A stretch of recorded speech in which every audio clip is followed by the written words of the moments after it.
خد بقى عهد تعديلها، سكت كتير.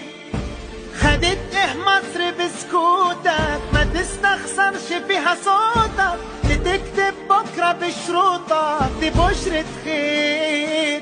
قوم نادي عالصعيدي وابن اخوك البورسعيدي والشباب الاسكندراني، لما دي لمة رجال، وانا هادي مع السوهاجي والقناوي والسيناوي والمحلاوي اللي مية مية والنوبة الجو.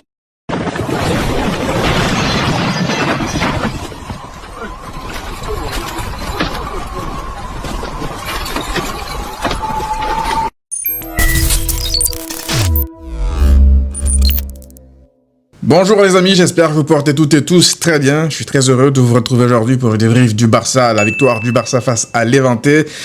3-0, le Barça reprend la tête du classement, la tête de la Liga, après une semaine qui a été de courte durée. Vous savez, beaucoup de gens vont me détester dans ce débrief-là parce que si vous vous attendez à ce que je sois dithyrambique, à ce que je dise que on est incroyable, 3-0, on est au retour à la tête de la Liga, félicitations les gars, c'est pas ce que je vais faire. Alors, c'est pas non plus le contraire que je vais faire. Je vais pas taper sur l'équipe, je vais pas venir vous dire ici, ah, je suis déçu d'eux. Moi, vous savez, depuis le match contre Girone, depuis même le match contre l'Atlético Madrid, je suis aigri, la vérité. Ils m'ont rendu aigri. Parce que j'étais là, en fait, la tête des mauvais jours, quand je regardais le foot. C'est pas que je pouvais plus en profiter, mais je regarde les autres équipes, à chaque fois je compare par rapport à ce qu'on fait, ce qu'on produit. Et moi, ce qui m'énerve, c'est pas tant le fait qu'on encaisse des buts ou qu'on perde des matchs. Ça arrive, toutes les équipes sont capables de perdre des matchs. C'est plus le fait qu'on offre des buts parfois cadeaux aux adversaires de par notre style de jeu, en fait. Et ça me rendait aigri de fou. Vous imaginez même pas à quel point. Là, durant ces derniers jours, là, j'étais vraiment aigri. C'est pour ça que je voulais même pas trop tweet, parce que je voulais pas à chaque fois tout ramener au Barça, à notre manière de défendre. Et donc, aujourd'hui, je regarde cette équipe-là, je vois, oui, 3-0, le Barça fait le match professionnel qu'il faut pour revenir à la tête de la Liga, et je ne décolère malgré tout pas, en fait. Après ce qui s'est passé contre Girone, après ce qui s'est passé contre l'Atlético Madrid. Alors oui, c'est normal, c'est possible, c'est normal, je veux dire, d'avoir des périodes de trou d'air. C'est tout à fait normal dans une saison. Mais ça, là, ce qu'on est en train de pointer du doigt, on le pointe du doigt depuis quoi? Depuis maintenant beaucoup plus qu'une saison, en fait. À chaque fois, c'est la même chose. Ce soir, le Barça gagne certes 3-0, mais les 15 premières minutes déjà, Joan Garcia a déjà sorti 2 face-à-face, en fait. Vous voyez ça, là, c'est des choses qui me dérangent. On joue face à Levante, Levante 19e de la Liga. Alors, encore une fois, ça ne veut pas dire que le Barça fait un mauvais match. Le Barça a une qualité technique, un collectif qui est largement au-dessus de la grande majorité des équipes de Liga. Donc, je m'attendais à un match comme ça. Mais je m'attendais aussi, en fait, à voir Levante se présenter devant Joan Garcia 1 ou 2 fois, et c'est arrivé, en fait. Ça me dérange un peu. Maintenant, faut pas chipoter, faut pas non plus être négatif du début à la fin, parce que ça a été une victoire 3-0, t'as été leader. C'est pas le but de cette vidéo-là, c'est juste pour vous expliquer mon état d'esprit. Mon état d'esprit depuis le match contre Girone. Je suis là, en fait, je suis pas du tout... je suis pas à l'aise. Je suis pas à l'aise. Bref, je voulais juste commencer par ça avant de parler donc des choses positives aussi. En fait, vous savez quoi? Non, c'est pas terminé les choses négatives. Oui, c'est un débrief 3-0. Oui, vous vous attendez à ce que je viens de vous dire ici. On a été incroyable. Ok. Si c'est ce que vous attendez, les amis, attendez un peu. Je vais le dire un peu plus tard dans la vidéo selon mon analyse des choses. Mais je veux commencer par les choses qui me dérangent. Parce que là, c'est une sorte de rétrospective, une sorte de bilan de ce que je vois depuis quelques matchs maintenant, en fait. C'est ça que je veux mettre en avant. Moi, regardez le Real Madrid hier. Le Real Madrid, ils perdent parce qu'ils sont nuls, parce qu'ils ont été dominés, parce qu'ils ne sont pas capables de faire davantage. Nous, quand on perd des matchs, c'est parce qu'on offre des victoires en fait aux adversaires. Vous regardez l'Atlético Madrid. L'Atlético Madrid est vraiment une équipe qui est capable de nous mettre 4-0. Sérieusement? L'Atlético Madrid que vous voyez là, c'est une équipe qui est capable de mettre au Barça 4-0. On leur a offert un 4-0 gratuitement. Je suis désolé, il y a beaucoup qui vont encore une fois ne pas être contents contre moi parce que ça sert à rien de revenir sur le passé. Mais je ne décolère pas. Je suis désolé, je ne décolère pas. Lorsque je vois parfois l'attitude de nos joueurs sur ces 2 derniers matchs-là, j'ai du mal à décolérer, malgré le fait que le Barça soit revenu. C'est pour ça que je vous disais en fait que j'ai pas envie de célébrer, de donner en fait beaucoup trop de louanges à certains joueurs. Aujourd'hui par exemple, Frenkie de Jong, il fait un bon match. Oui, il fait un bon match, je suis d'accord, ok. Mais Frenkie de Jong, il a fait de bons matchs sur combien de matchs d'affilée avant que il nous sorte ces bouses là contre Girone et contre l'Atlético Madrid. Dans les gros matchs, c'est là que j'attends Frenkie de Jong. C'est bien beau de le faire contre des Elche, contre des 19e de Liga comme Levante et tout. C'est bien parce que c'est ces matchs-là aussi qui se font gagner les Ligas. Ok, y a pas de problème. Mais derrière, dans les gros matchs, lorsque tu choisis tes matchs, ça me dérange. Et c'est pour ça que je vais pas aujourd'hui être dithyrambique sur énormément de joueurs. Hein. Aujourd'hui, les seuls sur lesquels je vais l'être, ça va peut-être Cancelo, Rooney qui fait un bon match, Eric Garcia qui est sur la continuité de sa saison. Et puis, c'est quasiment tout. Lamine Yamal, il est sur la continuité de son match contre Girone. Moi, vous savez, je vais pas non plus être dans le Lamine Yamal bashing parce que je vois qu'il y a beaucoup qui recommencent à lui tomber dessus parce que ça fait 1, 2, voire peut-être 3 matchs qu'il n'est pas à son meilleur niveau. Mais les gars, si vous vous attendez à ce que Lamine Yamal il soit au top de sa forme H24 sur tous les matchs, c'est injuste. Alors oui, on peut évidemment le critiquer lorsqu'il n'est pas à son meilleur niveau. On peut le dire. Aujourd'hui, il n'est pas bon du tout. Il rate beaucoup de choses, même dans l'attitude parfois. Voilà, il fait pas un bon match. On peut le dire. C'est le cas. Moi, je le dis. Je l'ai dit aussi contre Girone. Il n'était pas bon du tout, même dans l'attitude. Maintenant, ça disait qu'il était fiévreux contre Girone. Je donnais le bénéfice du doute. Ce soir, moi, je ne pense pas que ça soit forcément un problème de nonchalance à outrance. C'est plus, j'ai envie de me faire pardonner de ma prestation contre Girone, donc j'en fais trop ce soir. C'est un peu ce Lamine Yamal-là que j'ai vu ce soir. Alors oui, parfois il est passé, mais plein de fois, ça a été un peu trop. Il en a fait un peu trop. Je préfère encore le voir comme ça plutôt que de jouer sans envie, de montrer en fait de la suffisance dans tout ce qu'il fait. Donc oui, ça peut être frustrant de le voir parfois rater des choses, mais moi ce qui m'a choqué en fait, c'est de voir le commentateur de Canal+, pour ceux qui sont en Afrique, Canal+ Afrique, le commentateur il a dit, en fait, au bout du 3e ou 4e dribble raté du 1 contre raté de Yamal, il dit, en fait, je sais pas si Lamine Yamal, en fait, c'est un bon joueur de 1 contre 1. Mais j'ai failli exploser ma télé. On parle de Lamine Yamal, doucement quand même, la culture de l'instant. Ok, ça fait 2-3 matchs qu'il n'est pas à son meilleur niveau, mais on parle quand même du mec qui a les statistiques les plus dingues en Europe en termes de dribble, loin devant tout le monde.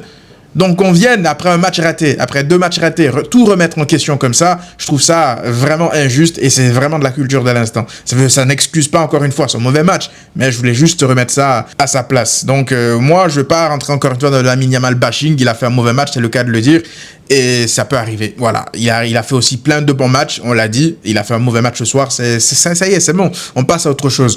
Moi, ce qui me dérange un peu dans la gestion de Lamine Yamal, c'est lorsque tu vois la rentrée de Rooney, encore une fois, en fait. Tu sais que t'as un mec comme ça sur le banc. Et là-dessus, moi, c'est Flick que j'incrimine. Tu sais que t'as un mec comme Rooney sur le banc. Le mec, à chaque fois qu'il a joué, il a été incroyable. Il a été exceptionnel. À chaque petite minute qu'il a, il les rentabilise. Et on ne le voit que sur des bouts de match. En fait, ça me dérange. Tu peux même à la limite faire jouer Lamine Yamal, le mettre au poste de numéro 10, un peu comme contre le Betis. Tu mets Lamine Yamal en 10, Rooney à droite, les gars, ils peuvent cohabiter, je pense. Parce qu'au bout d'un moment, Lamine Yamal, il va commencer à être prévisible par les défenseurs, à chaque fois à coller la ligne et à tenter de rentrer à l'intérieur. Si tu le mets dans une position un peu plus axiale, ou même Lamine Yamal qui se déplace de manière plus axiale, ben ça va perturber les défenseurs et tu auras l'équation Rooney de nouveau à gérer. Mais on ne le voit quasiment jamais. Donc c'est un peu dommage sa gestion et j'espère que Flick lui donnera beaucoup plus de minutes jusqu'en fin de saison. De toute façon, tu en as besoin parce que la fatigue au bout d'un moment, ça va commencer à se voir sur la performance de certains joueurs, notamment Lamine Yamal. Et puis, Joao Cancelo, franchement, vous vous rappelez la dernière fois lorsque Cancelo, il faisait des débuts un peu compliqués. Je vois vos commentaires, je lis tous vos commentaires lorsque les matchs se terminent. Beaucoup de gens sont venus ici vouloir attraper ma veste. Voilà, toi qui réclamais Cancelo, voilà maintenant Cancelo. Les gars, je vais pas faire comme vous. Parce que moi, je suis pas en fait dans un débat, dans une guéguerre de qui a la plus grosse. Désolé du terme, désolé de la vulgarité, mais c'est un peu ça en fait. C'est ça que vous aimez. Vous aimez en fait à chaque fois qu'on dise tu as raison, j'ai tort. Moi, je vais pas rentrer dedans. C'est pas parce que Cancelo a fait un grand match ce soir que je vais venir vous dire ah moi aussi regardez ce Cancelo. Moi Cancelo, je le dis et je le répéterai jusqu'à son départ si jamais ça ne marche pas au Barça. Moi, je ne m'attends pas à ce que Cancelo arrive pour être un monstre, une masterclass à tous les matchs et change le visage du Barça. Je le savais. Je vous ai tout ce que moi je vous disais, c'est que c'est pas un transfert inutile. Dans les petits matchs comme ceux de ce soir, moi je pense qu'un Cancelo, non seulement il pourra faire souffler que ce soit Baldé ou Koundé, mais en plus c'est un profil que tu n'as pas. Tes latéraux, tu n'as pas ce profil-là.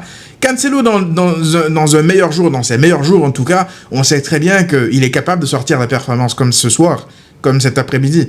On sait qu'il est capable d'éliminer, il est capable de créer, surtout face au bloc bas. Et moi, c'est justement face à ce type d'équipe-là que j'attends Cancelo. face à des petites équipes comme Levante, qui refusent le jeu, qui refusent de jouer pendant quasiment 90 minutes. Lorsque tu as Cancelo, tu as les Lamine Yamal dans un bon jour, tu as des joueurs qui sont capables de créer, mais forcément que ces équipes-là qui se retrouvent recroquevillées comme ça dans leur camp, ça sert plus à grand-chose. Donc c'est pas encore une fois un combat d'ego pour venir vous dire ici, moi je vous avais dit, Cancelo n'a encore rien prouvé malgré le bon match qu'il sort ce soir. Moi c'est ce que moi je voulais, je m'attendais à ce qu'il fasse ça, ni plus ni moins. Maintenant s'il arrive à faire plus, à nous donner davantage, à nous donner beaucoup plus, bien sûr qu'on prendra. Ouais, pour l'instant, j'ai pas envie, de me poser et faire, une sorte de guerre d'ego, de faire les archéologues pour venir vous dire « moi j'avais dit ci, moi j'avais pas dit ça ». Non, Cancelo c'est un joueur du Barça, qu'il soit bon ou mauvais, c'est nous les supporters, c'est l'équipe en fait qui en paiera le prix, que ce soit positif ou négatif. Donc je sais pas, ça sert à quoi d'avoir des agendas et se battre en fait à chaque fois pour que ces agendas ils fonctionnent. Moi encore une fois, je vous dis pas que Cancelo il est exceptionnel, je l'ai toujours dit depuis sa signature. Moi je vous dis juste qu'il a un profil différent et dans certains matchs, non seulement il pourra faire souffler tes latéraux, parce que faut pas oublier que t'as pas de remplaçant pour Koundé, t'as pas de remplaçant pour Baldé, parce que leur remplaçant il joue H24, et en plus c'est un profil de talent différent, c'est ce qu'il te montre aujourd'hui. Moi je suis pas choqué de la prestation de Cancelo, il en a déjà sorti comme ça, même dans la dernière saison de Xavi. Je sais juste que dans une équipe de flics, il serait capable de t'apporter en fait ce genre de choses, et tu le vois que en termes de rythme, il commence de plus en plus à monter en rythme, et donc ça fait plaisir de le voir jouer comme ça à ce niveau. S'il est capable de nous surprendre et de faire bouger les choses et d'apporter une plus grande concurrence, pourquoi pas. Maintenant, derrière, je trouve que le Barça a maîtrisé le match, même s'il y a eu les grosses parades de Joan Garcia en première période. Derrière, c'était un match un peu ennuyeux par moment, mais je ne vais pas en vouloir au Barça par rapport à ça, parce que vous savez, pour qu'un match soit intéressant, qu'il soit spectaculaire, il faut que ce soit les deux équipes aussi qui aient l'envie de jouer. Levante ne voulait pas jouer à 2-0, ils sont jamais sortis, même à 3-0, c'est très rare qu'ils soient sortis de leur camp. Il y avait la ligne de 5 derrière toujours, et puis une ligne de bref, c'était le bus. Marc Bernal qui fait un bon match, un gros match, un peu dommage d'ailleurs qu'on ne l'ait pas vu sur les deux derniers matchs contre l'Atlético et contre Girone. Je trouve que il apporte quelque chose de différent au milieu. C'est un vrai milieu en fait, c'est pas un milieu offensif, c'est pas un attaquant genre milieu avec une qualité offensive plus que de contrôleur, quoi que ce soit. C'est un vrai milieu de terrain. Alors oui, il est capable de se projeter, il est capable de marquer des buts, on l'a vu, il aime marquer des buts, Marc Bernal, mais tu sens que lorsqu'il est là au milieu de terrain, c'est beaucoup plus cohérent. Pas qu'il soit exceptionnel, mais juste sa nature de milieu de terrain, qu'il soit là pour être dans les bonnes zones, mais ça facilite beaucoup plus de choses au Barça. Donc très content pour lui, il revient petit à petit. Pedri aussi qui est revenu de blessure. Alors Pedri pour le coup, on voit qu'il est pas du tout dans le rythme. Et là ça me fait rire. C'est un peu là si une personne qui regarde pas les matchs du Barça et regarde Pedri ce soir, il va se dire c'est qui ce nulard. C'est comme les journalistes de Canal Plus Sport. Si là, Pedri, il a raté 3, 4, 5 passes, c'est quoi? Lui aussi, on dit...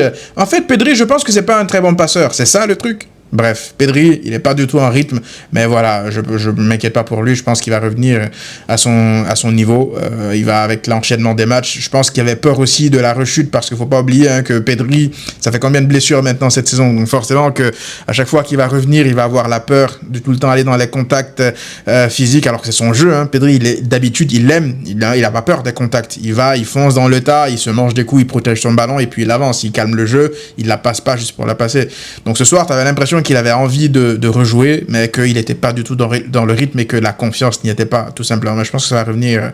Je ne m'inquiète pas pour lui. Et pour le reste, globalement, ça a été un match plutôt maîtrisé. Retour en tête de la Liga.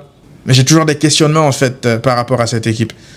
Je ne dis pas que je suis inquiet ou quoi que ce soit, mais j'ai toujours des questionnements, j'ai des doutes, en fait.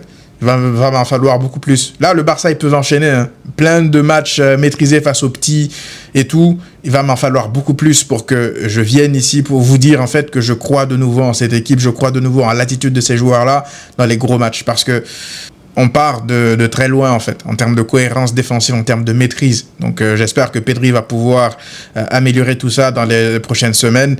Mais voilà, je ne vais pas non plus vous dire que je suis rassuré ou je suis inquiet. Je suis juste en observation en fait. J'attends de voir. Mais je vais pas venir vous dire ici que parce qu'on a battu Levante 3-0, qu'on est voilà de retour, on est une équipe solide. Non. J'attends beaucoup plus. Je vais plus me faire avoir en fait par les résultats face aux équipes trop faibles. J'attends maintenant. J'attends les gros matchs. J'attends le match contre l'Atlético Madrid. J'attends même pas que le Barça se qualifie contre l'Atlético Madrid. J'attends juste de voir comment est-ce qu'ils vont réagir dans l'attitude et tout. Ça, c'est ce que moi j'attends maintenant. Bref, les amis, dites-moi vous qu'est-ce que vous en pensez dans les commentaires. On se retrouve très vite pour une nouvelle vidéo. À très vite.